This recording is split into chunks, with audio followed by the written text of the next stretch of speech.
Welcome to the Virtual Memories Show. I'm your host, Gil Roth, and we're here to preserve and promote culture in this benighted age, one weekly conversation at a time.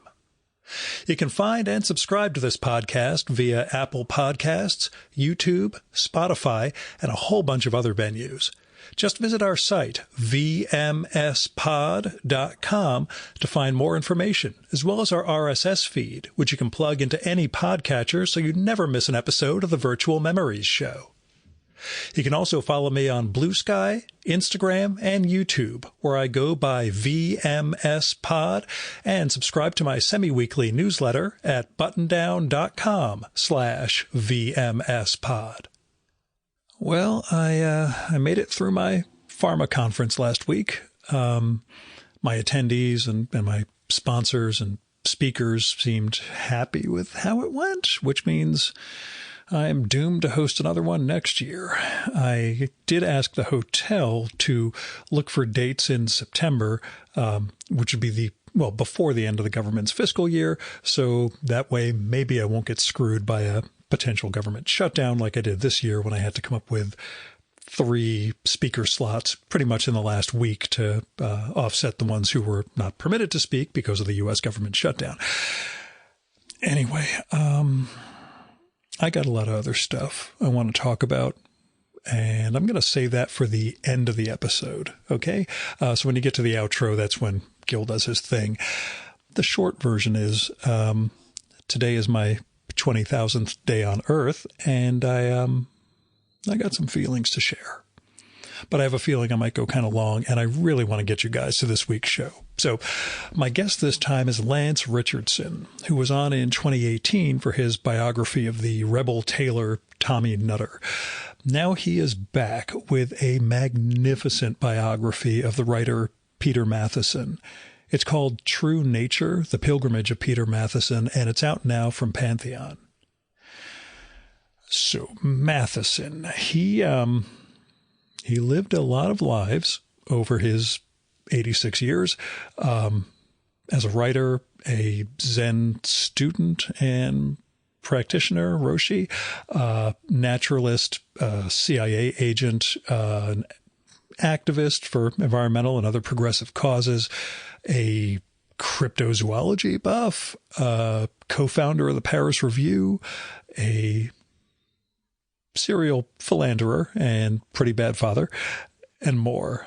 And Lance does a meticulous job exploring his subject and recreating the eras he lived through, the books and articles he wrote, the lives he touched, and the significance Matheson holds in the we'll say literary, but beyond literary pantheon in the 20th century and beyond. Throughout True Nature, we get closer not just to who Peter Matheson was, but who he was trying to become. Because that pilgrimage concept carries out throughout Matheson's work and throughout this book.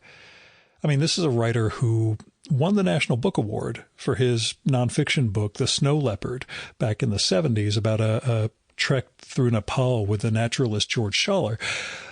But he felt he really should be recognized for his fiction writing, felt that the nonfiction stuff was distracting him, I guess, from fiction, even though, again, he could reach those heights with his nonfiction. He did go on to win a National Book Award for one of his final novels, too, which I believe still makes him the only author to win 2 National Book Awards for fiction and nonfiction work.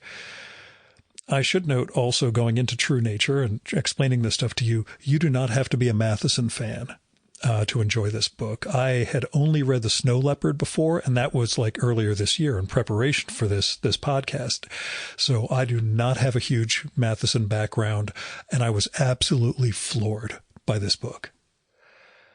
See, True Nature explores the unsettledness of Matheson at the root of Matheson's life, and the constant questing, the pilgrimage, to go with the subhead of the book, and the search for transcendence that Matheson is on takes on a lot of different modes throughout his life.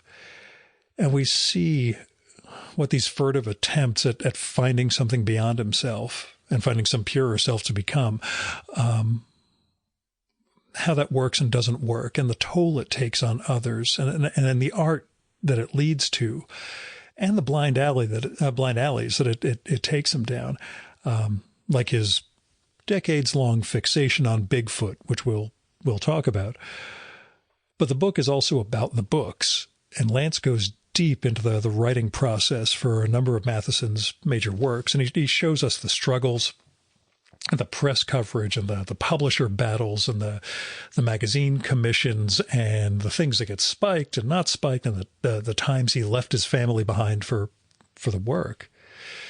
To that end, he also explores the ways that The Snow Leopard, which again is about a trek through Nepal, it kind of shades the truth. That book, for the sake of art, and in as much as Matheson sort of erases the stepdaughter he leaves behind to go on this expedition in favor of focusing on his son, who he also leaves behind. All of that said, the art is worth it, and that's part of the dynamic and the tension within this book and within Matheson's life. And that said, as we'll talk about, Lance went out of his way to give a voice to the women and the kids in Matheson's life. So this isn't some heroic lone writer story that excuses the awful treatment of other people in the course of his career and his life. And Lance's research is phenomenal. The interviews he manages to get fill out so much of the human story behind Matheson's writerly persona and the life he tried to live. And the writing itself, Lance's writing is an absolute joy. Beyond the language of it all, he works so well with the overlapping chronologies of this life, keeping the big picture in mind while presenting, what we'll say are episodes and aspects of Matheson. I'm sort of afraid to see what his writing room looked like. I'm kind of envisioning one of those, conspiracy nut wall of clippings with red yarn, connecting all the different points. To that end, Lance also does get into Peter's experience working for the CIA in the 50s, and it sort of ties up and puts to rest the story about the agency's involvement in the launch of the Paris Review back then, of which Matheson, as I mentioned, was a co-founder. I'll say the idea that Matheson is the same person who, again, worked with the CIA and was kind of a spy for America, would go on to champion the cause of Leonard Peltier, the Native American who was arrested and convicted for murdering police, shows us, how much we can change, I guess, or how much the world can change around us. And this book, I'm not doing it justice because I'm not doing Matheson justice. I'm not doing Lance justice. This book is an absolute triumph. And I think about it, a biography like this, around the 700 pages or so, in an age when long biographies tend to be about like tech bros and businessmen and double as, management guides or something. True nature is a different beast. It really reminds us of the immensity of a life, a literary life in this case. And it also places Matheson really firmly in that pantheon of great American writers. As I say during the conversation, by the time I finished this book, I had a grin on my face out of appreciation of all that Lance put into this and all that, the readers are going to get from it. So go get True Nature, The Pilgrimage of Peter Matheson. It's out now from Pantheon, and it is, as I said at the top, magnificent. Those caveats go, oh my God, I screwed up and described Bruce Chatwin as an Australian writer, not a writer from England who wrote a book about Australia. It's a sign of how burned out I've been for the last couple of months that I would make a comment that dumb. But Lance does correct me. Near the end, he accidentally referred to Olivia Lang by feminine pronouns, but the person who was hosting us for this podcast corrected him. We left that in there with the correction. Please understand the mistake was not intentional by any means. We recorded this one in August, and luckily, I'll say the world didn't change that badly since then. I mean, it still sucks, but it's on a continuum. You know, we haven't gone into a new war since late August when Lance and I sat down. So we recorded at a friend's apartment in New York City, so usual cop cars, etc. in the background. Now here's Lance's bio. Lance Richardson's first book, House of Nutter, The Rebel Tailor of Savile Row, was a New York Times editor's choice and named one of the notable titles of 2018 by the Sunday Times, the Mail on Sunday, Esquire, and the American Library Association. He has been awarded numerous fellowships, including a year-long residency at the Dorothy and Louis B. Cullman Center for Scholars and Writers at the New York Public Library. He teaches in the MFA in Writing program at Bennington College, Vermont. And now, the 2025 Virtual Memories Conversation with Lance Richardson.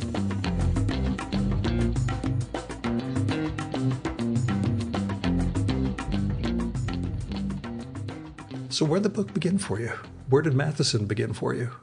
You mentioned getting the snow leopard in your 20s. Yeah, so I would say I would have been about 21 or 22, maybe a little older than that, but I was in Australia. I must have been a little older than that because I was working as a travel writer at the time for the national newspaper in Australia. And my friend said to me, I've got this book that you need to read. I think you're really going to like it. And she gave me this beat up Penguin paperback called The Snow Leopard. And I started reading it and I was just totally transported by it. I devoured it in a day. I thought it was this incredible book.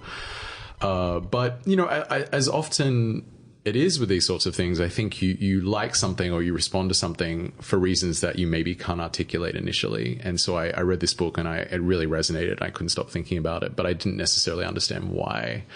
And it wasn't until much later that I really sort of sat down and really thought about what it was about that book that really resonated with me. And that is very much his sensibility, this idea that, you know, he's this man who is both scientifically inclined, but also this sort of mystic and has this sort of mysticism element. And he manages to sort of write this incredible book in both registers simultaneously. And I was really intrigued by that. So when it came time after my first book to think about who I wanted to write about, I wanted to write about him because of that sensibility and try and understand how he'd evolved that and where it had taken him in his life. How had you been reading more Matheson in the intervening years, or did you have The Snow Leopard as your primary text? I mean, The Snow Leopard's always been the primary text, and the book is actually is really oriented around the snow leopard. The snow leopard trek comes in the middle of the book. And yet it's downplayed in certain ways. Right. I found it so interesting. But yeah. So it's very much the primary text. But I did read some of his other books. I read, The Tree Where Man Was Born, his sort of first Africa book. And I also read Far Tortuga, his novel about turtle fishermen in the Cayman Islands. And when I picked it up yesterday, figuring on your recommendation. It's a wild book. And the first time I read it, I was like, what the hell is this thing? And I really didn't get it. I found it very sort of strange and kind of impenetrable. And, I guess it's just a testament to Matheson that I've now read it again, and I think it's one of his best books. I think it's an incredible novel. But I was very much a fan, but it was always The Snow Leopard being the sort of central text of his work. Much to his chagrin, I think he had mixed feelings about that himself. Nobody's happy with the thing that they're best known for. Imagine being unhappy with being known for a book like The Snow Leopard. It's just wild to me. I'll say the criticisms of the book that show up, when you have the critics' takes, and then his own, I don't want to say piling on to that, but the things he did not like about it.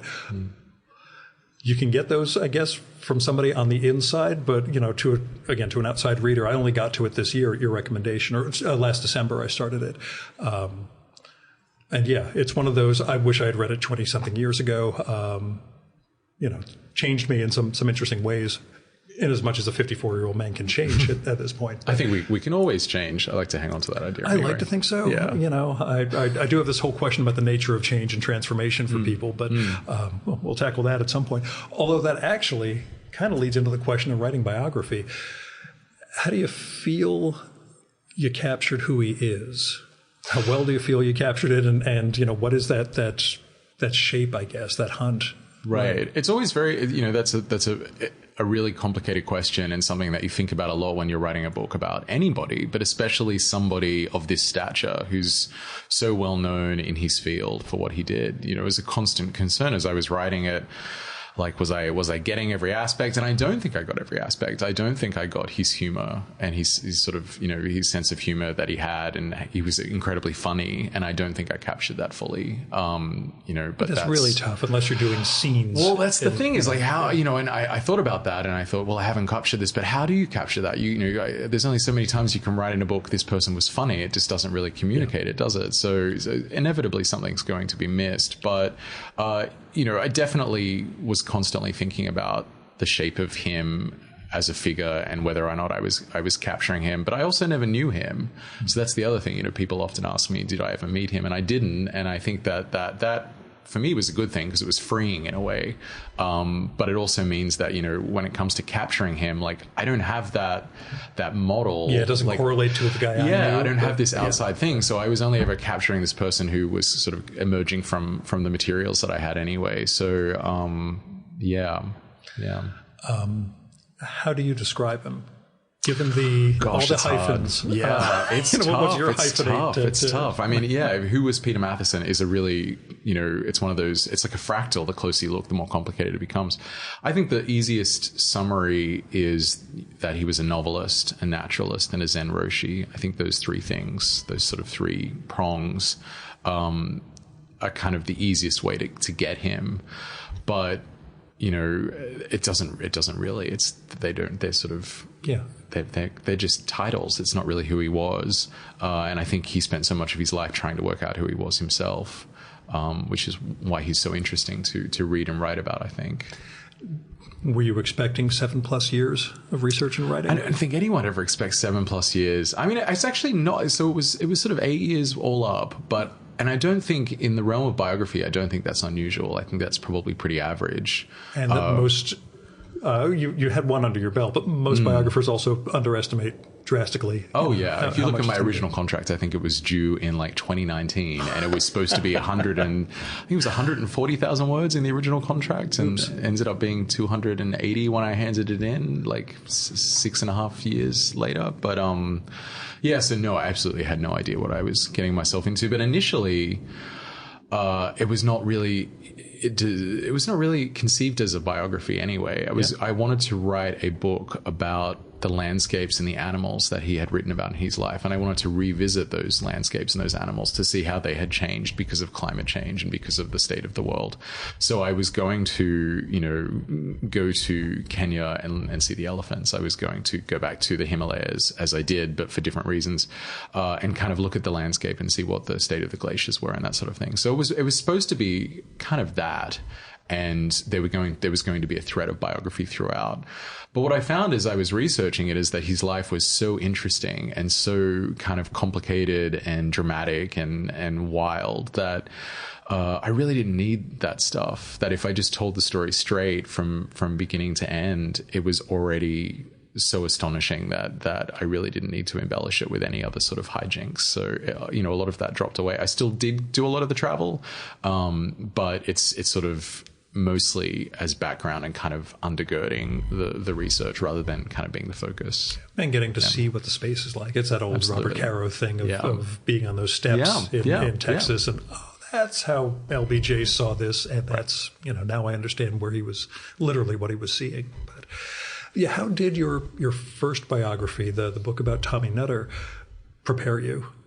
It didn't. I mean, it's just in terms of the scale of the projects, they're so wildly different. I mean, you know, anything about the biographical practice that came out of that? It did in regards to kind of little things like how to organize material. Mm-hmm. You know, and so in some ways, the Nutter was a trial run in terms of the volume of material. Like it was quite contained by comparison. It was still a huge amount of stuff, but compared to Matheson, it was sort of quite small. But I knew from that project how to arrange it, how to sort of make it digestible, and so I could scale that up, and so I wasn't totally overwhelmed, because it is an overwhelming amount of stuff, and you have to work out a system to make it, you know, easy to navigate to the point where you can actually write it.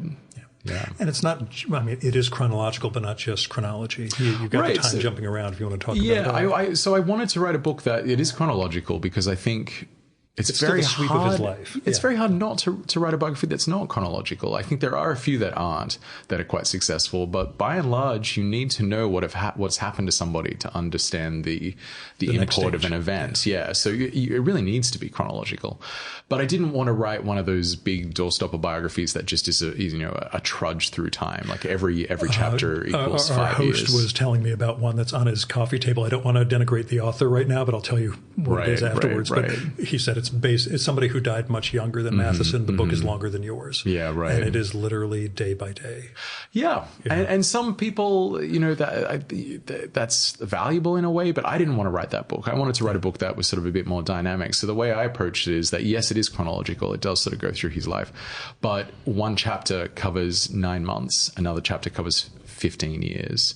And I wanted time to be elastic a little bit. And I wanted to be able to flash forward to finish up like an episode. So each chapter is almost like an episode of a series. And, sometimes the last little bit happened 10 years later, and I would just sort of flash forward to finish it up rather than leave it till, 10 years later. And then it just, it doesn't really make sense that way. It has that narrative sense, certainly. Yeah. Right. Did you have, I'll say, biographical models in mind, or people whose work, I had an inspiration shelf. I always have an inspiration shelf. So I have a shelf on my desk of the books that are really sort of, for various reasons, really speak to me. So, the Dawn Watch by Maya Jasanoff is about Conrad. And in that book, Maya actually went to the Congo. She went up the Congo River. So she did a lot of that sort of hands-on travel to underwrite her research, to sort of strengthen it, that I really found inspiring, and that I kind of took inspiration from that. Judith Thurman's Isaac Dinesen biography, things like that. So I had a collection of books, The Invention of Nature, about Humboldt. And those books, none of them really kind of match mine exactly, but there's things that I found, I thought they did incredibly well, and that I was like, if I can get anywhere in the realm of what these people are doing, then I will be happy with that. Mm-hmm. So talk about traveling to Nepal. Right. So you follow the steps of the snow leopard. I did. So, that was part of the original pitch to my publishers, that I was going to do it. You sort of have to. But when it's one of those things where the Crystal Monastery is in a region of Nepal called Dolpo, and it's on the opposite side of the country to Everest and the parts that people usually go to. So it's really out of the way. And even within Dolpo, as a tourist, you can kind of go to a certain point, and then beyond that point, it gets quite difficult. It's divided into Lower Dolpo and Upper Dolpo. And Lower Dolpo is sort of a circuit that people sometimes do. They go to a little village called Ringmo, which is on the edge of a lake, and then they usually turn around. And so, the Crystal Monastery, which is the ultimate destination in the Snow Leopard, is beyond that. It's another day and a half walk, but it's over a very, very high pass. And to go there requires a special permit. You have to basically mount an expedition. You can't just join. There's no tourist jaunt that does it. So I was like, I'm going to do this to my publisher. And when I'm saying that, I had no idea how I was actually going to pull it off. It was basically bluff. You fake it till you make it. And then when the book was commissioned, but that was Matheson's line was shallow, right? I never hiked that high before. But I'll be fine. Yeah, we'll figure it out. And so I figured it out. I found this amazing Scotsman named Gavin Anderson, and he has a company, Nomadic Skies, where he really works with local communities. And I saw that he went to Dolpo. He went to Lower Dolpo. And so I contacted Gavin and was just like, I initially was just asking him for advice. Like, I want to do this. I know it's too complicated for me just to sort of put a backpack on and go by myself, but do you have any advice? And Gavin, who's one of the nicest people I've ever met in my life, was just like, let's do it. Let's go. Yeah. And then, he, like a saint, put together this expedition, and we went, and it was the most incredible thing I've ever done in my life. Yeah. I got very sick because of altitude. And when I got back, the doctor, I sort of talked about the symptoms, and the doctor said that it sounded like the onset of pulmonary edema. Gavin thinks I just had a virus because there's a lot of kids around and they were coughing in your face and things. But whatever it was horrible.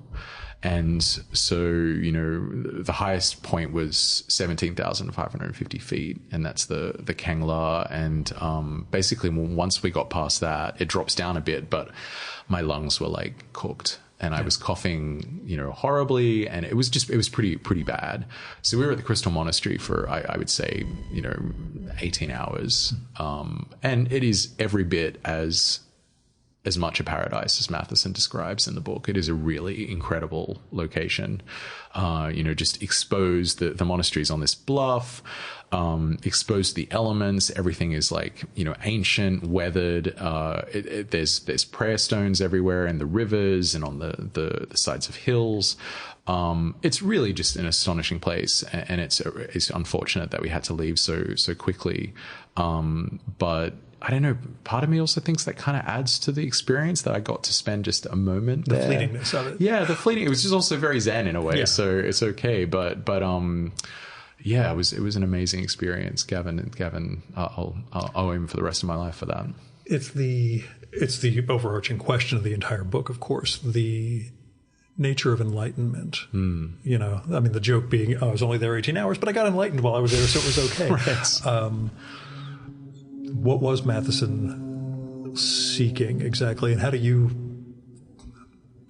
what do you consider, enlightenment, or that sense of identity or self that he was really? Well, I think as Zen Buddhists would say, we are all enlightened already. We just don't realize it, and we've allowed all this sort of stuff to build up, and sort of incrustations of ego and all sorts of things. And so Matheson was always searching for a sense of who he was through his life, and he tried various things, LSD, Gurdjieff, in sort of the late 40s.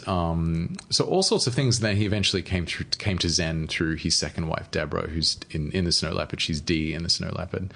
And once he sort of found Zen and sort of really got into it, he decided that this was the way for him, and that he was going to use this practice as a way of really stripping back those encrustations of self and ego, and that ultimately, if he could successfully do that, then if you strip everything away, what is left is your true nature, or your Buddha nature, which is the enlightened self. So when he went to the Snow Leopard, he was 46. It was in the middle of his life, and he went really hoping that he would have a Kensho experience, or like a lightning bolt. A lightning bolt. But of course, like, the irony is that if you go with expectations, then it's not going to happen. You can't aim for it or hope for it. That's like the whole nature. It's the revelation versus practice thing. And his Roshi warned him. He was told, expect nothing going into the mountains, and he still expected something, and of course it never really happened. But expect nothing can be read in different ways, much like, pretty much everything a Roshi says to you can be read in a million ways, I think. But so he really went into the mountains expecting or hoping for this sort of transcendence. And if you read the Snow Leopard, he doesn't become enlightened. He doesn't find the Snow Leopard. The Snow Leopard, of course, is a symbol for enlightenment in the book, and he doesn't see the Snow Leopard. But the book being spoiler alert.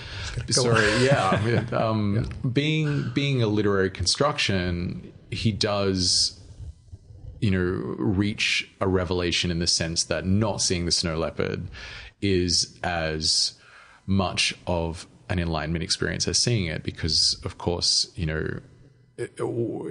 we are always enlightened at any moment. So whatever comes, you just sort of embrace the moment. And so he does sort of twist it in that way. But I think that was very much a literary construction. I think at the time, if you read his original journals, he leaves the Crystal Monastery and he descends back down to civilization, and he sort of really plummets into depression in a pretty hard way. It reminds me, as many things do, of the end of Anna Karenina, where Levin, literally the lightning bolt comes down and he thinks his family's been killed, and when he discovers they haven't, I will now devote myself to God and everything will be wonderful. Right. And then within 5 minutes, he's being snippy and angry towards the coach driver and everything, and realizes it's the living, not the lightning bolt. And that's absolutely with Matheson. As I said, it came halfway through his life, so he still had half a lifetime left to live, and he never stops looking for that sort of break through that true nature, which is, the book is obviously a play on him being a nature writer, but it's also very much about that and really wanting to, and even until the day he died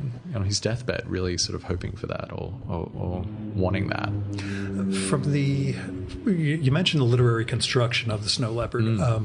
From this experience for you, seeing what the original journals were and then what he reshapes it as a few years later and going through all the notes and seeing all the papers, was it like looking behind the curtain at the magician? Like, you did this with multiple books of his where you start to see what actually was there. And then it really wasn't actually. Like, you would think, once you see how what's that saying? How the sausage gets made. Yeah, right. That's the saying. Once you see how the sausage, you think it would sort of really disillusion you about it. But actually, I love that book more than I ever did because I see what he took and what he made out of it.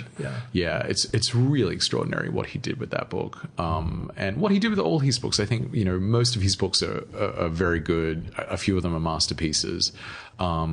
And to see his process is very humbling as another writer, to sort of see what you can actually, you can do at the highest levels. So no, I was not in any way. It didn't. I wasn't sure if there was a moment of like, oh, boy, no, it's still up there for so me. real, but he right. embellished, and we know that's how. Yeah, I don't think he didn't embellish in the sense of making anything up. He just just brought more of his later life. Absolutely, into right. Or he would, that pretty common. I think it's now pretty common in nature books, especially. Like walking along the trail, I thought of this, or like it put me in mind of this, and it's like, well, I mean, a lot of people do it very inelegantly. Matheson does not. He's very good at it, but like. It's not. You didn't really. I mean, come on. You weren't suddenly thinking of Goethe on the trail, but it's fine. I do want to. His name comes up once in the book, I think, when we talk about you being Australian and nature writers. Chatwin. So Chatwin wasn't Australian, but he wrote the song lines. Oh, for some reason, he was I was British. Thinking, oh God, my bad. I was thinking your Australian background. And I really like Bruce Chatwin's work, but he predated your Matheson experience or anything else. Right. But, no, the song lines is a complicated book in a lot of ways. It's not culturally. It's not great, but it's very interesting. Part of Matheson's. That's where I was going to kind of head towards with Matheson and the race. Yeah. White man and race aspect of nature writing. Right. But yeah, it's something you don't shy away from throughout the book, where it's so how much did you have to sort of remind yourself of how the times were different, I guess, when it comes to racial relations, the way women were treated throughout the book, which again, women get treated poorly in the present day also, but the ways especially Matheson's wives and the women in his life kind of saw themselves. Well, let me talk about that in two. So let's come back to the women in just a moment. But when it comes to the race stuff, or the way that he wrote about Indigenous people, he was 86 when he died. He covered a lot of time, and he himself evolved through that sort of period. So you can't sort of point to one thing and say, well, this is what he was like always, because maybe it was he said something insensitive when he was 23 at a time when it wasn't really considered insensitive, but when he was 80, he would never have said something like that. So you kind of have to take that into account. But I was very conscious of it, and I did not want to ever excuse some of the stuff, for example, in the Cloud Forest, the way he writes about some of the Indigenous people there. He was not actively, I think, being in his mind prejudicial, but the language we read it now is being like pretty horrific, and I point that out and I talk about it because I think it's important to do that, but I also try and contextualize it and sort of talk about what would have been acceptable then and the instances where even then it was not acceptable, like some of the stories that he writes, and he uses racial language in that for a rhetorical effect or something. Nowadays you might not. Yeah, you might not use that today, and even back then that was sort of a questionable choice, and I really did not want to let him off the hook at any point. I wanted to really sort of do a pretty rigorous, objective analysis of what he'd done and how he'd spoken about people. When it comes to the women, I was very aware going in that these sorts of books about, great men of literature often sideline the women or write about them in a certain way. that is very belittling or diminishing. And I absolutely wanted to really push against that by writing a book that kind of centered and gave room for those women to have a voice, even the ones that have passed. So I do sort of go into each of the wives, and I talk about who they were and who they like, their own artistic practices, because they were all creative in their own ways. And it was very important to me to try and show that he was only the person he was, and he could only do the things that he did because of them and because of the spaces that they maintained for him at home. So because he'd go away for 6 months at a time and more. Yeah. I mean, people like his third wife, Maria, I mean, he would have been a wreck without her. She steered the ship, and she never got fully credited for that. So I wanted to make sure that I did. You also give room for their grievances. I mean, he does not stay faithful throughout, right. and what the pressures that put on these women, and what they had to give up and what they had to either compromise or blind themselves to, in some respects. You make them very human throughout, so you don't just get the great man.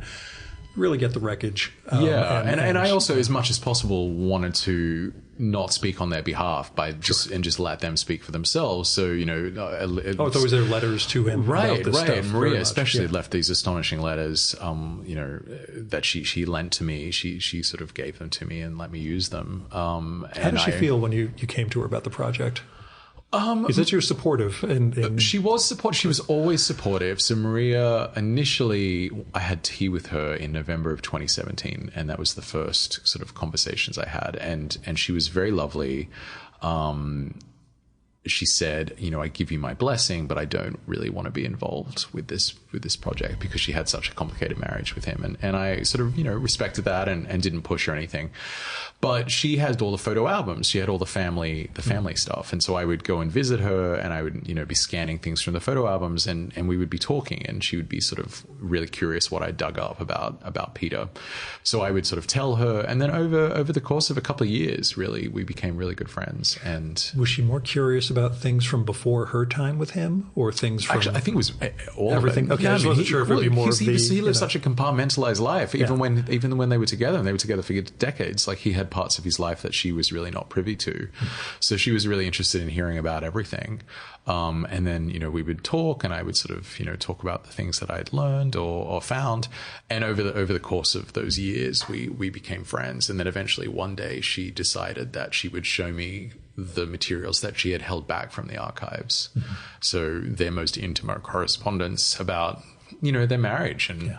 And she pulled out, I think it was like 2 boxes from under her bed, and there were these letters, and they're in the book. You can see them. Yeah. They're pretty lacerating and really beautiful. Like, she's a wonderful writer herself.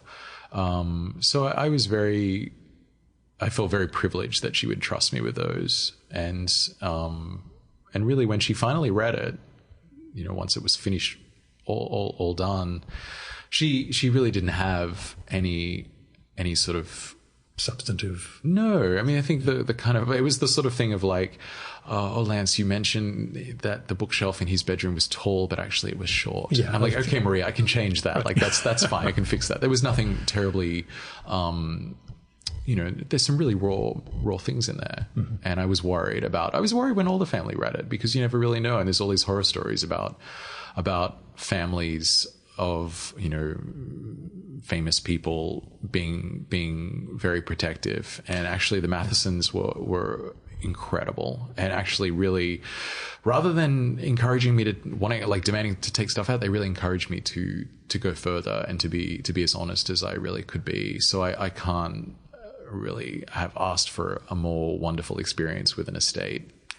They're incredible. It reminded me when Adam Sisman did his follow-up book to the John le Carré thing. I asked, how's the family about it? Like, they were fine. Once their mother was dead, they were fine with it. Right. They just didn't want it. They knew she knew all of le Carré's affairs and such. But I know Adam, and I know about like the situation he had with le Carré and how complicated that was. I mean, I think at one point le Carré threatened to kill himself if Adam put things into the book.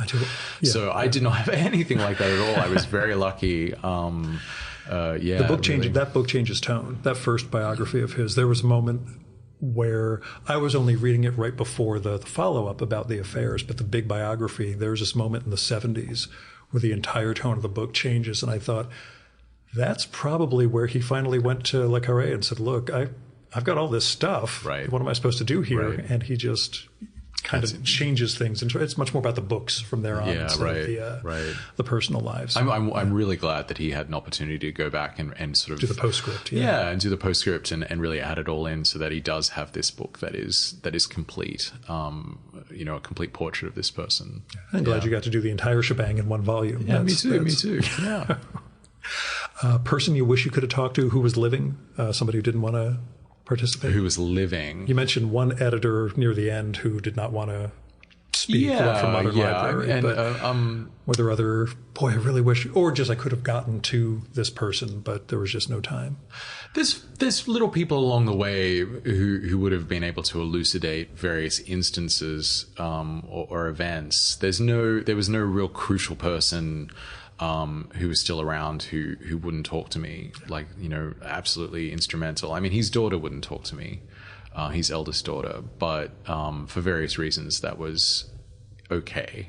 You mentioned her, the one with the mental health issues. Yeah. So, and I respected her decision not to talk to me. And then she actually, unfortunately, died during the writing process. But I was very lucky. Everyone was very willing to talk to me. Of course, the one person I really would have liked to have talked to is Peter. And the source that I couldn't really get to, that I would have liked to get to, is the CIA archives. Of course, I have a whole CIA list right here. The CIA, that would have been great. And I really tried. One guy, James Jesus Angleton, would have been great to talk to. Right. I really tried to get the CIA archives declassified. I filed FOIA requests. I also went through their entertainment liaison. They've got a liaison who works with people in Hollywood and various other fields. And they were always very responsive, but because I was asking for personnel records, because Peter was, he worked for them, they won't declassify personnel records. Ron Rosenbaum, who you mentioned in the book near the end, does in some column or another, he talks about the concept of deep chronology and how any thread like that people can start going back and figuring out that's where everything was betrayed, and that's why we now need to go kill this person 50 years later.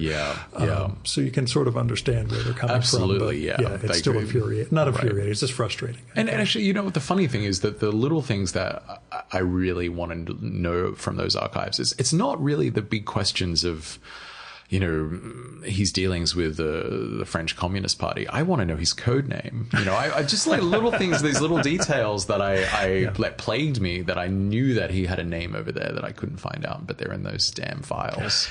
That's what I wanted to know. Yeah. How much do you feel you're breaking about the CIA connection that he had in the book? How much was not known? I don't think I'm breaking anything. I think I'm correcting the record. There's a lot of assumptions about, of course the CIA funded the Paris Review. Yeah. And actually, I don't think that can be definitively proven. I think it's very difficult for me to sit here and say yes or no to that question. It kind of requires a whole explanation of the department he worked in and this other source of funding and that department that person was in and maybe where they kind of overlapped. So I really kind of lay it all out and all the evidence that we have to suggest, that even if they did in fact fund the Paris Review, it was a very small amount of money at the beginning, and then there was no more money afterwards. Cutout who ends up So I don't think that's necessarily breaking anything. It's maybe just fleshing out the story. I do think the more interesting story to me is, okay, so Peter was there undercover for the CIA. The Paris Review was his cover. What was he doing? Like, why did he need the cover? Yeah. And that is the thing that people don't really talk about. They're so focused on the magazine. And he left behind, chronologies and memoir notes and things like that. And you have to be careful with them because I have no way to corroborate them because I don't have access to the files. So, if you, in the book, it's all like, this is what he wrote, this is what he says. Yeah. I kind of hedge everything. Everything is framed in that. Yeah, you have to be very careful. I can't sort of present it as fact because I can't prove it. But I think it's a very interesting story that he tells about, finding this man that he calls Monsieur X. who was in the Communist Party, and sitting down with him and really pumping this guy for information. And the way that he does that is fascinating, and the way that it actually kind of informs his second novel, which is a dreadful novel, by the way. But you don't pull punches with how some of the early stuff was. It's not a good book, but it's very interesting the conception of that book, where it came from, and how it intersects with the CIA, which people didn't really know about. I think that is new. Yeah. Fiction or nonfiction? What do you think? Oh gosh. You speak highly of the snow leopard, obviously. For me, Shadow Country it's still the Snow Leopard is number one, and I would say Far Tortuga is probably his best novel. With Shadow Country, actually, I wouldn't say Shadow Country. I would say Killing Mr. Watson. Yeah, it's the original volume. first. I think Killing Mr. Watson is brilliant. I think Bone by Bone, which is the third volume, is very, very good. The second volume is Dog's Breakfast, it's terrible. You convey in an intermitable chapter to get across the interminability of the process of writing it. Right, exactly. I felt it. I'm like, he's a gifted writer, Lance. I know he's making this effect because of how difficult this whole process was for Matheson and his editors. Right. Yeah, it's one of those things. I thought, okay, at least I've read one Matheson before reading the biography. I'm not sitting down with the final 962-page version, but I guess I picked up Far Tortuga, so I've got it's a great book. Your number two choice there. But there's something that came up, I think, discussing that Shadow Country. There was a Faulknerian aspect to it all. And I've seen, I may be misremembering, but years ago on Twitter, during your writing process, I think you mentioned coming to Faulkner for sort of the first time. And that would have been your 30s, which I found absolutely unbelievable, except for the fact that you're not from America, where we get hit with these things. And the idea of, coming to what we consider American canon. Right. Which to you is just an outsider. Okay, let me check out this writer at some point. Talk about discovering Faulkner in your 30s, I guess, if you actually tackled Absalom. I did tackle it. That's the one I read initially, and then I've read several others since then. But I didn't read it because of this book. I just read it because I got to a point where I was like, it's embarrassing that I have not read Faulkner, and I really need to have read it. So I picked it up and not thought, the easiest one to dive into first. But my God, Absalom is one of the best novels I have ever read. I think it was incredible book. And it just so happened that I read that book, actually, which has parallels with Shadow Country. Right. And I was able to see that. So when, Joyce Carol Oates mentions it in one of her reviews of Killing Mr. Watson as well, I think it's Killing Mr. Watson. So when I read that, I was like, absolutely, that's right. And I had already kind of noted that. But, I came to it late. I have to admit it. Oh, no, we all have those horrible elisions and lacunae. It just created that weird thing for me of wondering what the Australian student curriculum was like as a high schooler and all that. Very different. I mean, I would say it's much more focused on British literature. I was assuming, but I had no idea if there was, we didn't even read Hemingway. I don't remember any sort of American classics in the Australian curriculum. It was very much Austen, Dickens, those sorts of, and then some Australian literature sort of thrown in. But even when I was, a school student, there was a little bit of cultural cringe still about Australian literature and sort of an embarrassment about it. So the books that we were reading were not the classics. We did not read Patrick White, Christina Stead, and people like that. Maybe they do now. I don't know. But I will say the other weird thing, it was David Thompson turned me on to Hemingway's Death in the Afternoon a couple of years ago, a year and a half ago. And there is the absolutely weird moment when Hemingway mentions a new novel by Faulkner coming out and that book by Virginia Woolf that came out last month. And it's the idea they were all writing at the same time, and they were publishing in these moments. It's just kind of mind blowing as opposed to where we are. Yeah. But at least we have a great biography. So we go from CIA to LSD to Bigfoot. Tackling where Matheson went in terms of what that, again, the pilgrimage, as you put it, what he was pursuing, the environmentalism as it existed then, and how he really advanced. Well, we can't say it wasn't called climate change at the time, but awareness about the destruction of the environment.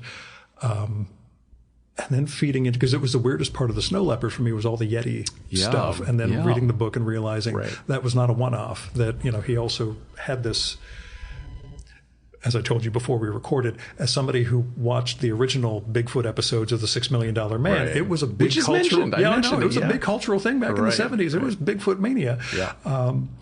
But yeah, if you can talk about like that concept and what the times were in particular, I guess that 60s, 70s. Yeah, it was a tough one. So there was a couple of really big challenges in this book. And, one of them was writing about Leonard Peltier and just sort of a structural challenge with that chapter. But the challenge that worried me the most and that I had sleepless nights over was how to deal with the fact that Matheson was really into cryptozoology. He really was invested in the idea of a Yeti or a Bigfoot. There was also other various cryptids that he was really interested in, but they were the two really big ones.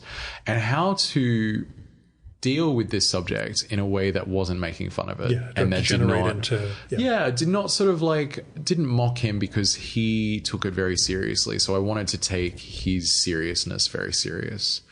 And the way you do that is by contextualizing it. Obviously we think of Bigfoot one way and it's always had that reputation to some extent. But at the time that he was really interested in it, it was being written about in the New York Times. There were pieces in The Atlantic. There were like journal articles about it. And he was, bouncing off George Schaller, this very famous wildlife field biologist who was open and still to this day remains open to the idea because, you can't disprove it. You can't disprove it. Exactly. So, he came to the Yeti when he was in Kathmandu about to go on this trek, and he met somebody who had just come out of the field and claimed to have photographs of footprints. And he was really beguiled by that idea. And then, when he went home and he was working on the snow leopard, he randomly out of the blue got a letter from somebody who claimed to have found Bigfoot. And, if someone kind of sends you a letter like that, if you are already a pretty open-minded person, I imagine it's hard to resist writing back. Yeah. And the decision to write back takes him down this insane rabbit hole. And I don't mean insane in terms, it is kind of insane, but insane in the sense of like where it takes him. It takes him from this pursuit that starts very much with empirical evidence and looking for scientific proof of this animal. And then he ends up later on with this man who claims to be a messenger for a Hopi prophecy. And it gets pretty out there and sort of following him down that rabbit hole. If anything, that makes it, I would say, more palatable when it becomes the conceptual Bigfoot, when it becomes the symbol, again, a literary symbol, just like the snow leopard. At a certain point, it sort of switches from being that empirical thing to being more about spiritual I think thing. once, the way it comes across in the book, once there's a couple of those failed, this is clearly, a dumb hoax, it turns into the... But he would never have said it was a dumb hoax, and he never really stopped looking. I mean, he was still, I mean some of the evidence, like the guy with the picture, and you can see where the cutoff is on the sleeves and all that. Like when he sees the deliberate failures, and then it starts becoming something that's more of a transcendent concept to him because of its universality and all these different cultures. It was, like I say, the Yeti parts of the snow leopard seemed weirdest to me, but that's, but I find it really interesting, and it does all feed into this idea of like trying to understand where we fit in the universe, and that there is this sort of are mysteries that are beyond us and everything. And so I really wanted to kind of, I couldn't leave it out because it was so important, not only to his that aspect of who he was and the search for self, but it did also directly inform so many of his later books. These big books like In the Spirit of Crazy Horse. You can't understand how he came to write that unless you understand how he got there, and he got there because of this search. And even, Killing Mr. Watson really started out as this novel about Bigfoot in the Everglades, as strange as that might sound. Which he was still trying to write at the end. When he mentioned the three books at the end. He still was trying to write this book about Bigfoot and struggling with it and kind of picking up and setting it aside and never letting it go. How did he change? I think he softened. I think he absolutely softened in terms of his attitude to his family. I think he was, in the early years, a pretty a pretty snotty young guy. He treated women pretty badly. He treated women questionably all through his life, but especially in the early years, he could be very dismissive, and just sort of a little superior to people. And I think that softened. And I think he really became much more open to people who were different. And so I think that was a pretty major way that he changed. And I think he evolved as an artist. He became much better just through the simple brute force thing of practicing. You got to get the reps. Yeah, just sitting down and writing over and over again and refining his drafts. I mean, you can see it yourself if you read Killing Mr. Watson and then you read Shadow Country, which is the same book, but it's completely transformed. And so you can see him progressing even within that. But, you know, and then there's other ways he didn't change at all. He never changed. Like, he never really worked out who he was in a satisfying way. He was always searching and always had this thing with his wives where he needed them but also wanted to push them away. And so he's complicated, but I think everyone is. And in terms of Zen, I mean, he I don't want to say has imposter syndrome about it, but, you know, every time there's a, you know, we'll say a promotion within the Zen system or the American Zen system, he's always, I'm not really qualified to be that guy. Right. I mean, I think he did have imposter syndrome, but I think that's probably a healthy thing. Like, I think if you're in that situation and someone's like, okay, now it's time, you're going to become a Roshi, and you're like, yes, I am absolutely qualified, and I will crush this. I have like, you know, had transcendence, and I inhabit the Dharma. Like, I think if you have that attitude, you're probably not right for it. I mean, the simple existence of that attitude disqualifies you, I think. So I think he did have imposter syndrome, and that's good. Like, you should have that when you are ascending through the spiritual ladder like that, in terms of rank anyway.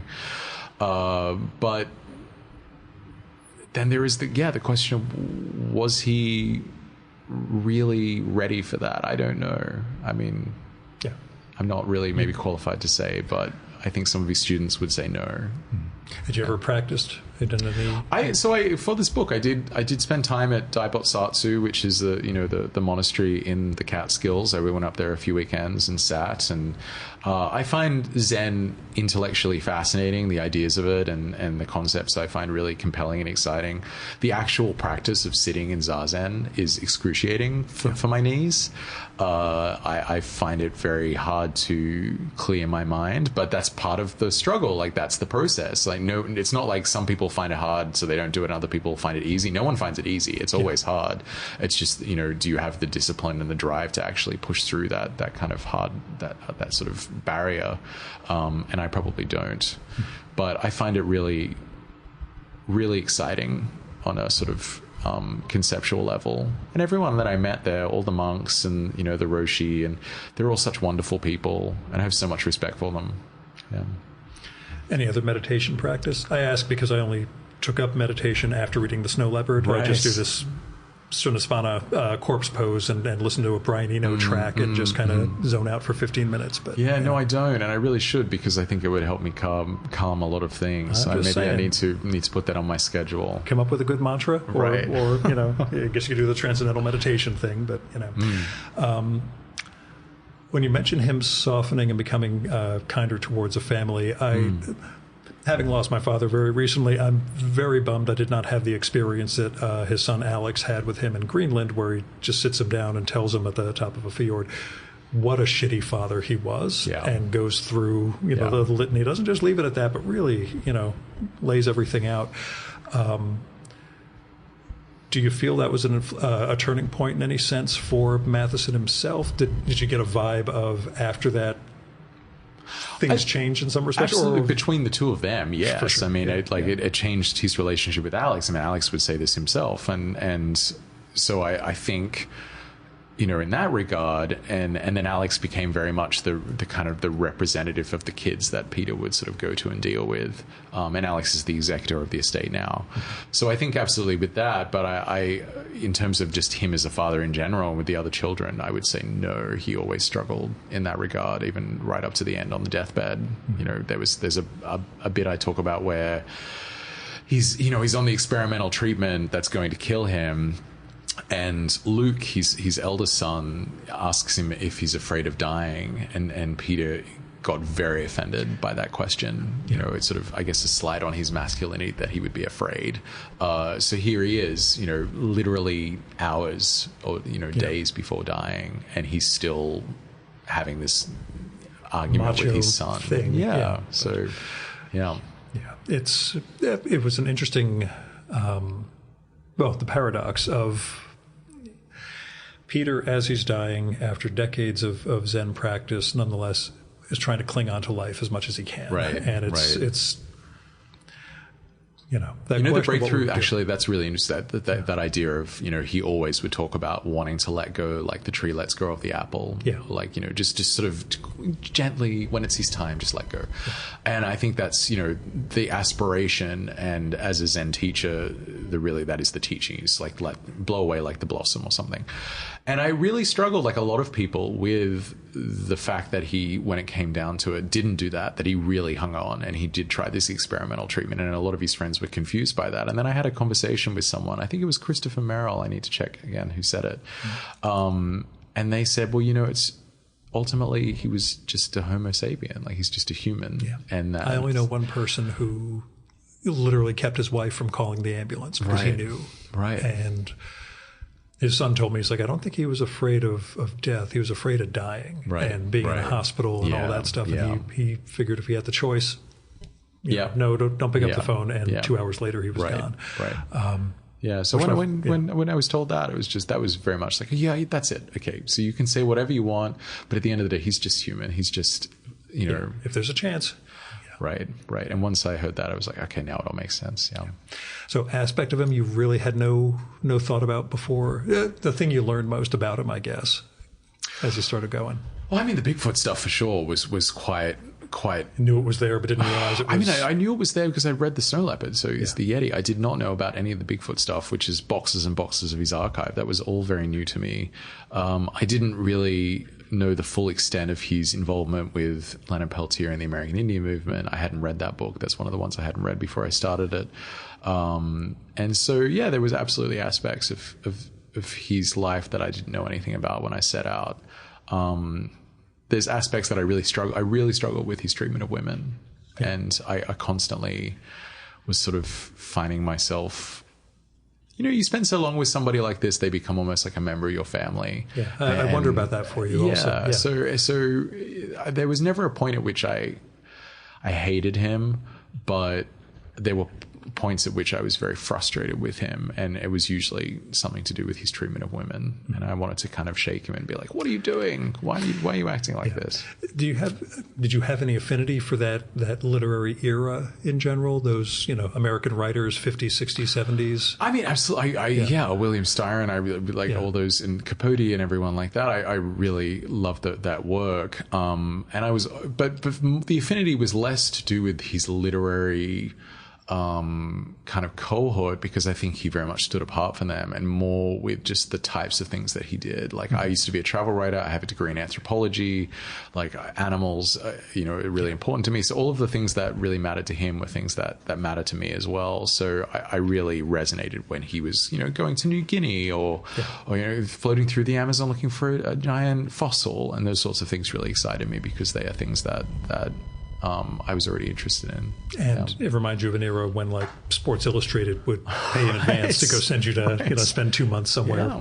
Yeah, those days are gone. Gosh. Yeah, I guess we saw that Graydon Carter memoir coming out, or that came out a little while ago. About the golden era of magazines. The end of that crazy money era. But, you know, one, to me, and I don't know whether Matheson had read it or not, but one of the most wonderful parts of the book to me was George Schaller's notes about Matheson after the snow leopard, what the other guy thought throughout the book, and seeing when it was two men who were going on this expedition together, and you've got this canonical book written by one of them, and then the other guy's like, yeah, he never really had any patience for this, that, and the other. He didn't really understand what I was thinking in those moments. Right.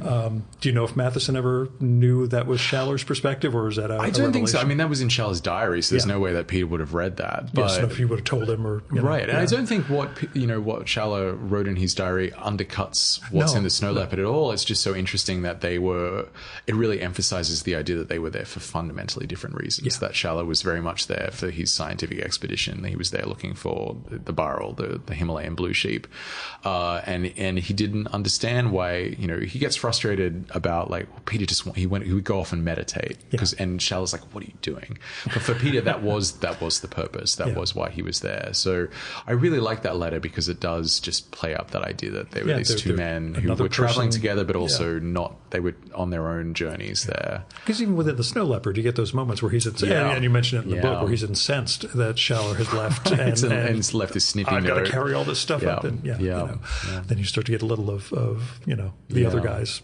But I also think that's just a side effect of an expedition like that. The altitude, emotions run high, you snap at people, and it's just it's not, you can't scratch it all up to personality. Some of it is the circumstance and the environment of it all. But besides going to the Crystal Monastery, second favorite place you went in the course of doing this? Second favorite place I went, it would be Daibotsatsu. I loved going to that monastery in the Catskills. It's such a beautiful place. It's beautiful space, and you can just go up there for a weekend, an introductory weekend if you're curious about that. So I really liked that. I liked going to the Everglades and getting my car and driving off into the backcountry to see Chokolosky, the little town that's in the 10,000 Islands. Where else did I go? I went to the Pine Ridge Reservation in South Dakota, which was an interesting experience. I did. I spent a lot of time in the Hamptons, and I spent even more time in Austin, Texas, of all places, because that's where his archive is at the Harry Ransom Center, and that became a second home because I would go in there pretty much every day and set up my little office at the desk, and the staff there at that library are really wonderful, and they became friends.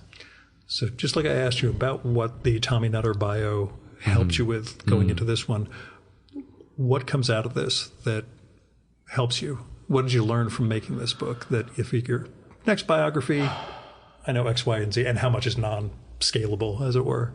Well, I guess the biggest takeaway for me is that I could pull it off. That it was such an immense project that even using my system, which allowed me to break it into little parts, there were moments during the process where I was pretty convinced that it was beyond me, that it was too big, and I did not have the capacity to really execute it. So the fact that we are now sitting here talking about it and this book comes out, very soon,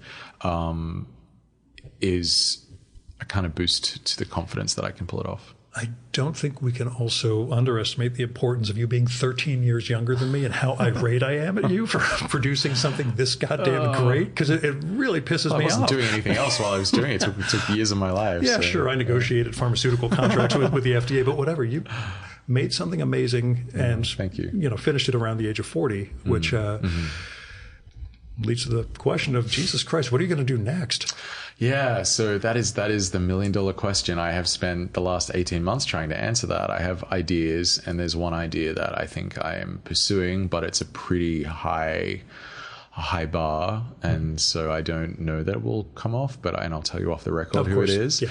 But my world is a non-disclosure agreement. So I don't know, but it's really tough, because when you have somebody who he lives such an amazing life, but not only that, but because he scales across so many different things, I get to write about lots of different subjects, and that's really interesting to me. I was going to say, that's part of, when you were talking about the CIA stuff, that's exactly what I was going to mention. You build his world really effectively in this. You're not just, citing a bunch of facts. You're really, establishing, when you get to the schism within the CIA and what's going on there and what life in Paris was like and the Gurdjieff scenes before, that really set an entire world for me. It wasn't just a recitation of facts or anything. Right. So yeah, that aspect of it I underplayed here, but yeah, it was. You're doing more than just telling his story. In the process. It was a feat to consume my life, but I'm glad I did it. I'll just ask before, you tell me off, Mike, staying within biography. Yeah, it's funny. When I finished this thing, I remember talking to somebody at a party and they said, "Are you going to do another one?" I said, "Never in a million years will I do another biography. It is far too big and too all-consuming." But since then, and that was like 18 months ago, I've really had time to think about it. And it seems that I have an aptitude for it. And I find it really exciting, the hunt. Less so the actual writing part itself, but I think most writers would say that. So I think it would be another biography. It's just a question of finding the right subject. Mm-hmm. And you're teaching also. I do teach, yeah. I teach nonfiction writing at Bennington, and I love my students, and it's very exciting. It's very exciting working with people who are, earlier in their career and still maybe aren't jaded about certain things, and is sort of, that beginner's mind it's nice to be reminded that writing is wonderful and that you can really reach things and find things that you can't in other forms. And I think sometimes when you make a career out of it, it's easy to forget that. So it's wonderful to have those students. Just to pump you up, I will tell you, I'm going through whatever my emotional and anxiety related stuff is at present. I finished your book with this giant goddamn smile on my face that this was something that was important to read, that was great, that felt like, I read True Nature. This is really, this needed to be here. This is a fantastic book. And it reminded me, sort of from what you're saying, that, it's important that we have this stuff out in the world. It's something I talked about with a number of guests in the past about how, like, Robert Caro's never going to exist again. There isn't going to be a 50-year-long biographical project. No. Contracts don't exist. There's not a whole financial structure for it. Right. But devoting 7 years or 8 years into Matheson and coming out with this is something that's thank you. Especially this year, I think, too, with the nature of everything that's going on in politics, and I have had moments, so I think a lot of people have, where you sort of just feel despair, and I question what I'm doing and what the value of any of this sort of thing is. I got an email actually from somebody it was a hospice nurse, and she wrote this really beautiful note, and she's working with this man who, was at the end of his life and loved Peter Matheson's work and really wanted to read my book and didn't think that he would make it to publication day. And I read this note and I was like, oh, this is why we do it. We do it to sort of help each other through. And I found that just really kind of a wake-up call to kind of shake myself out of my sort of, gloom that I was feeling. And, we sent a copy to him, and so that makes it all worth it. There is it just happened to come out yesterday. There's a Red Hand Files, Nick Cave newsletter. I love Nick Cave. Yeah, and coincidentally, this episode is going to air on my 20,000th Day on Earth, which is the Nick Cave docudrama that he put out, which, I've seen it. I will probably not have as interesting a day as he did, although there's a possibility I'll be on a flight to Seoul, which I'm really not looking forward to. Okay.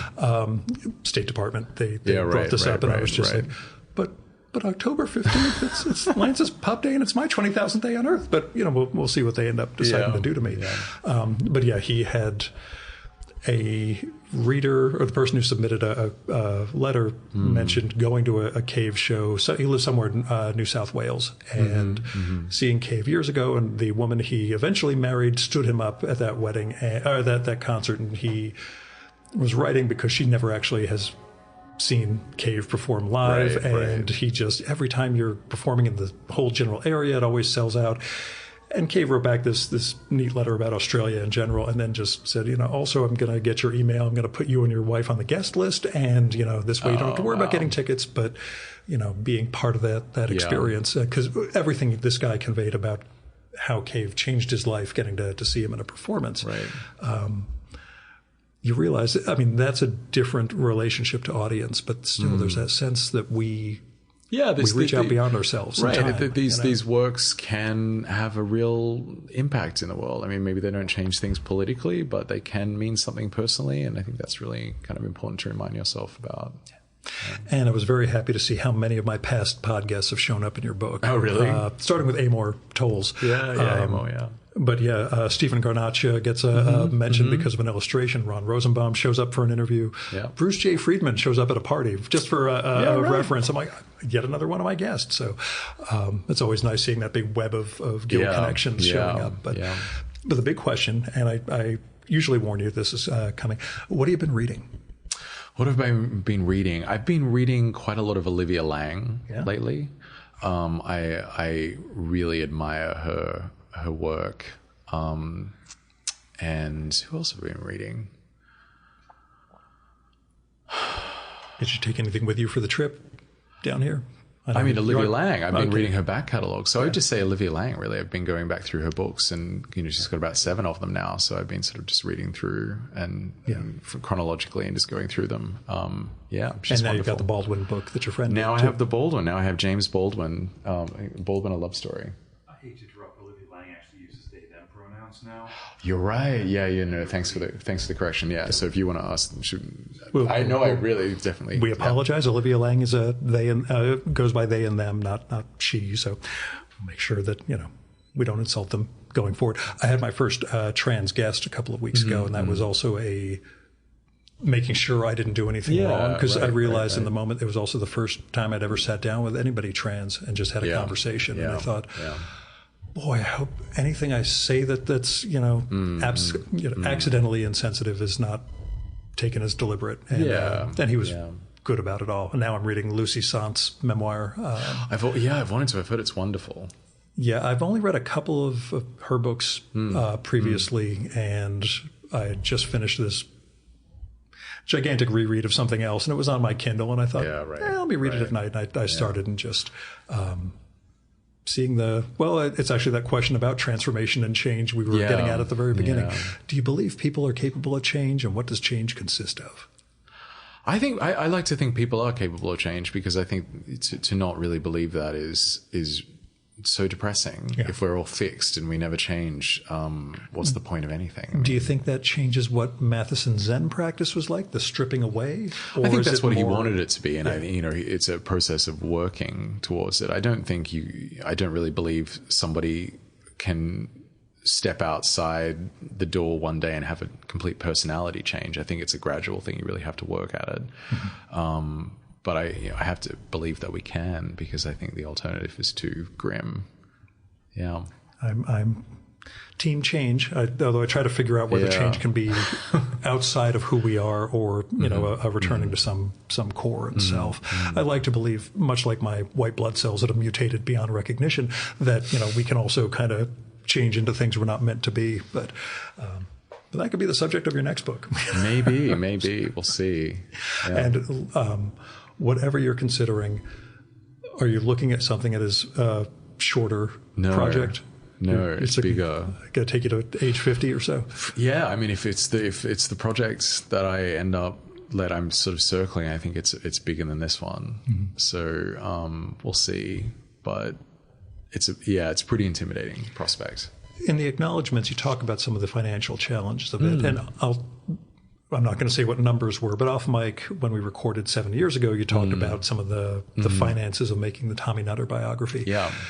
How challenging is it in terms of getting grants and everything else when an advance isn't? Well, so an advance is never going to be enough for a project like this, because they are just so enormous. They take years and years. So you're always going to have to rely on outside funding, and there are precious few grants. There are precious few grants, and they are diminishing every day. The NEH, I think, is no longer a dependable source of money for a lot of these sorts of projects. But they are out there, and the people who administer them are heroic and very generous. And I was incredibly lucky and privileged to get those grants. And they made it possible. Without them, absolutely would not have been able to do it. Yeah, it's kind of interesting, because the finances of Matheson's career also play a significant role in the book itself, where you go into some of the contracts and the patrons who... Right. But he also came from money in the sense that not saying that he had like, you know, a nest egg behind him all the time. Wasn't James Merrill, but he didn't know. But his parents were wealthy, but he kind of, you know, broke off and did his own thing and had to earn his own money. But I think when you grow up with that sort of immense wealth, you have an attitude towards money that's maybe different to people who didn't grow up with that immense wealth. And so he was able to kind of walk through the world with the confidence that it would just come and arrive, and it did. So being a good-looking tall white man always helps. Yeah, but especially at that time, he was never really going to struggle in a financial sense. So you mentioned how he became a sort of family member to you over those years. Mm-hmm. What's it like post-writing, post-publication? I know you have to talk about him now, and you're going to be talking a bunch more. It's been strange because, you know, for years and years, you get up and you think about him every day and you sit down and you work on it, and then all of a sudden it's done, and obviously it's still on my mind, but it's less now him and his life than the book as an object and as a thing that's out in the world that I'm thinking about now. So it does sort of feel like, there is sort of a relationship that has ended in a way. If that doesn't sound too strange, but that's the biographer's thing. That's what I always wonder about, like what it's like when you disconnect, either with a living subject or a dead one, that disconnection, and when you finally, it's this incredibly, I don't know if intimate's the right word, but just very kind of close association for a long period of time. You know, you're learning stuff about them they don't even know about themselves. Yeah. You know, you know them better by the end of a project than their own wives and children do, and then it's over, and then it's sort of, you know, you could theoretically never think about them again, and so it is sort of a relationship in a way, but but you're not ghosting him, so that's good. I'm going to hang around for a bit. I mean, not quite done yet, but no, and I feel very privileged to have been allowed to, not allowed is not the right word, but to have gotten the opportunity to do this. To be let in. Yeah, to be let in. Yeah, because it does feel, you mentioned it's not an authorized biography. The family didn't have approval of or anything, but it does feel very much like you earned the respect of them to. The authorized thing is interesting because, you know, it does have such a negative connotation, and I, you know, this isn't authorized because I do have final cut, and they really didn't have any say over what was in it, but I would really not be super interested in writing a book that had a very resistant family or a resistant estate, because I just think there's too many things that you can't access at that point. So it ends up being kind of partial and incomplete. And if I'm going to spend years of my life, I want to feel like I have, you know, staked my flag on top of the mountain and conquered it. As you did with True Nature. Yeah. It's like I say, it's a book that made me very happy at the end that this sort of book exists in the world. So, Lance, A, thanks for coming on, but B, if the next book takes you 9 or 10 years, let's figure out a way to get together before then. Right. Yes, deal. Gosh, that's a depressing thought, 9 or 10 years. Because I'll be 60-something at that point if I make it, and that's not feasible. So. Yeah, deal. Thanks so much for having me.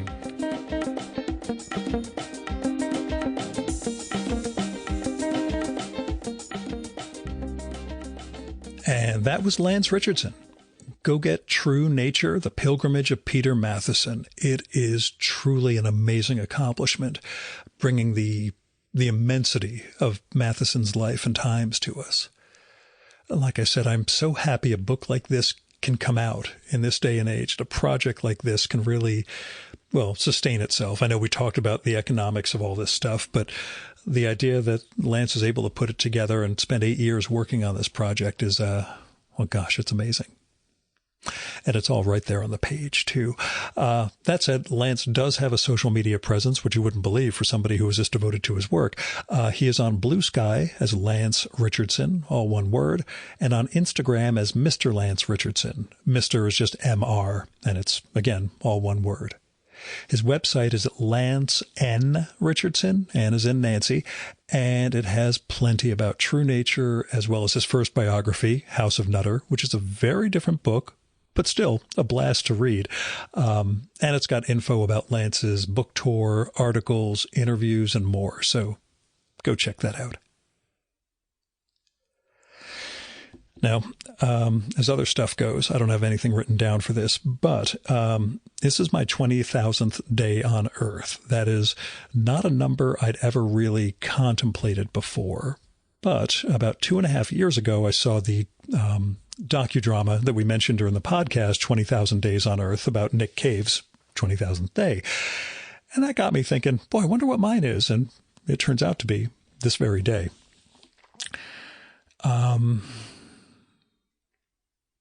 It's also a day after Mark Maron retired the WTF podcast after 1,680-something episodes. He was doing twice a week. I only do once a week. I'm 1,000 episodes behind him, but whatever. Maron, as I've said on many, many occasions, is my podfather. And in my life, I don't have time to listen to anything. Anything with words, I can't focus on my work. I don't have a commute, so I don't listen to podcasts, blah, blah, blah. But I sat down and listened to the last 2 episodes of Maron's podcast. The penultimate one was a monologue. The final one was a conversation with Barack Obama. And the combination of the 20,000th day and the retirement and all that stuff just has me thinking about things. Not in any change my life for the worse or dramatically kind of way. But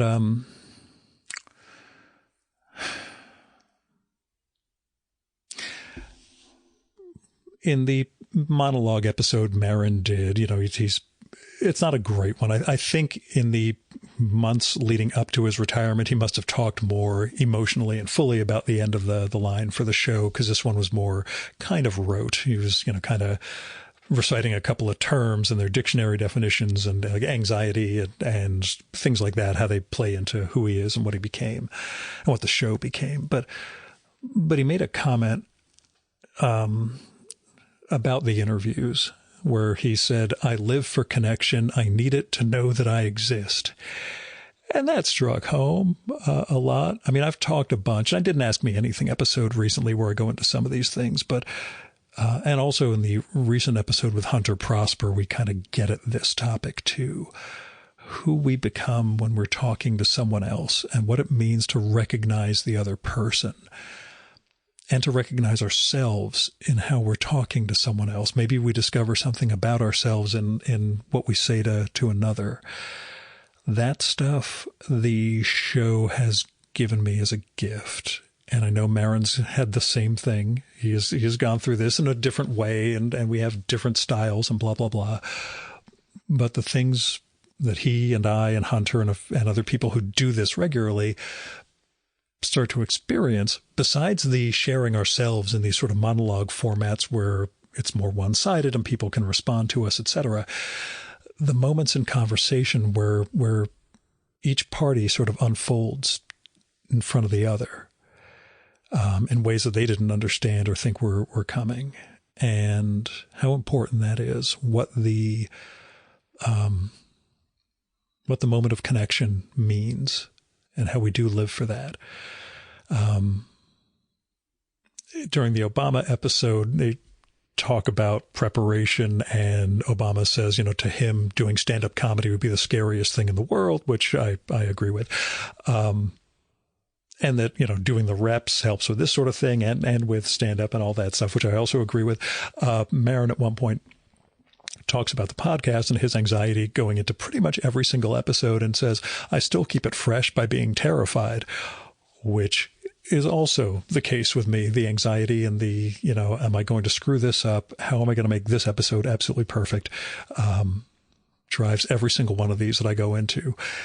And you could say it's not a healthy way to go through things, but at the same time, it's my mode, it's his mode.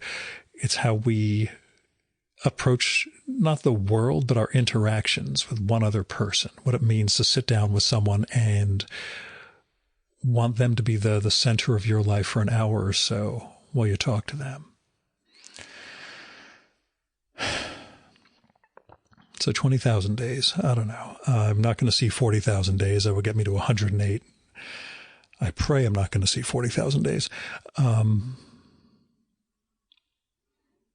In the Nick Cave docudrama about his 20,000th day on Earth, it sort of culminates in a live performance of the song Jubilee Street. And the big ongoing chorus again and again is, I'm transforming, I'm vibrating, look at me now. that was really my first exposure to Nick Cave. I'd never really listened to him before that. I just thought this documentary or this movie might be interesting. It got me started on his music. But that notion of transforming, as you longtime listeners know, or recently longtime listeners know, is really important to me.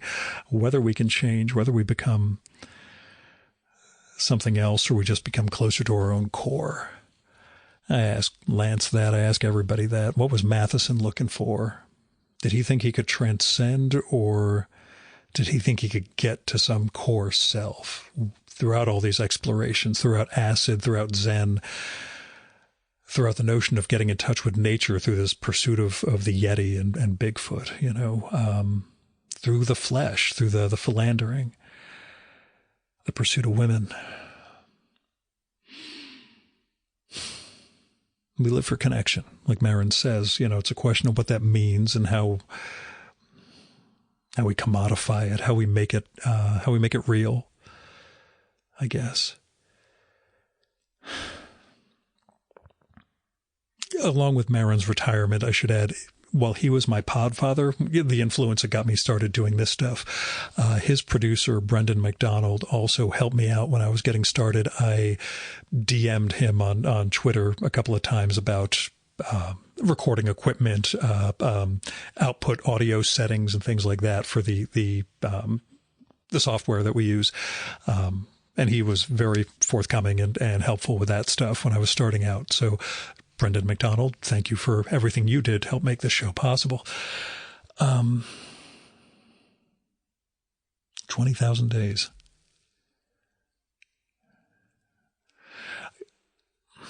I go on and on about that Rilke thing, you must change your life, and about meditation, which Matheson turned me on to, and how we live better. And I really ran myself into the ground these last, I'll say a couple of weeks, but it's really been a couple of months, mainly my conference, but also work and the emotionality after my dad's death and all this. In the wake of the conference, I finished. People were really happy with the show that I had put on for them. I wanted to sort of bask in that praise and really take in the appreciation they were showing. And then I got in the car to get home from Maryland, and what's usually maybe 4 hours and 15 minutes was almost 6 hours of just grinding traffic. And I was beat to shit. And it really bummed me out because I kind of wanted to enjoy what I had done, but I can't really do the train or anything like that because I have to bring all this stuff for the conference and to carry a bunch of things. So it's a matter of driving, and it's where I didn't get to enjoy it. I did spend the weekend kind of relaxing, booked a massage for Saturday to really kind of work out the stress of my body after all this stuff on top of everything else I've been dealing with. But building up to this week, to this show, knowing I've recorded it in August, meant something. Knowing that it was going to be 20,000 days, knowing that I was going to share something with you, not knowing that it was going to be the end of Marin's run, which I only happened to notice yesterday and thought, oh shit, I need to go listen to his last couple episodes. Things change. We change. I like to think for the better, that the better is possible. And I don't know. I'm going to keep doing this. We'll see what the next couple thousand days bring, though. Okay? Thanks for listening. Thanks for listening to the Virtual Memories Show. You can support this podcast by telling other people about it. There's no better way to build an audience than through word of mouth. Also, visit Apple's podcast page for us and leave a rating and review. Every little bit helps, You can also support the show by telling me what you like and don't like about it, and who you'd like to hear me record with, or what movie or TV show or book or piece of music or comic or theater or art exhibition or whatever you think I should turn listeners on to. And you can do that by sending me a postcard, letter, email, DM if we're connected on Instagram or Blue Sky, or by leaving a message on my Google Voice number, which is 973 869-9659. Messages can be up to 3 minutes long. It'll cut you off after that, so call back and leave another message if you do. And let me know if it would be okay to include your message in an upcoming episode of the show. You might have something interesting to share with our listeners, but I'd never run someone's message without their permission, so let me know. Now, if you've got money to spare, I appreciate it, but don't give it to me. I've got a day job that pays the bills. You should give to individuals and institutions in need. You can find people through GoFundMe, Patreon, Kickstarter, Crowdfunder, Indiegogo, all those crowdfunding platforms where you'll find people who really need help just trying to make ends meet or get an artistic project going, covering medical bills or car payments or veterinary bills, and just a few dollars from you might make a real difference in their lives. Now, when it comes to institutions, I give to my local food bank and World Central Kitchen every month, but there are a lot of other things you can give to the Poor People's Campaign, Freedom Funds, Election Funds, Planned Parenthood, and Women's Choice. There's a lot of things you can do with your money to try to help build a better world, so I hope you'll give. Now, our music for this episode is Fella by Hal Mayforth, used with permission from the artist. You can visit my archives at vmspod.com to check out my 2018 conversation with Hal, where you can learn more about his art, his music, and more. And you can follow Hal on SoundCloud at soundcloud.com/Mayforth. That's MAY, the number 4, TH. And that's it for this week's episode. Thank you so much for listening. I'll be back next week with another great conversation. You can subscribe to the Virtual Memories Show and download all our past episodes at Apple Podcasts and other podcast sources. And you can find all my episodes and sign up for the Virtual Memories Show newsletter at vmspod.com. And I'm also on Blue Sky and Instagram and YouTube as vmspod. You've been listening to the Virtual Memories Show. I'm your host, Gil Roth. Keep reading, keep making art, and keep the conversation going.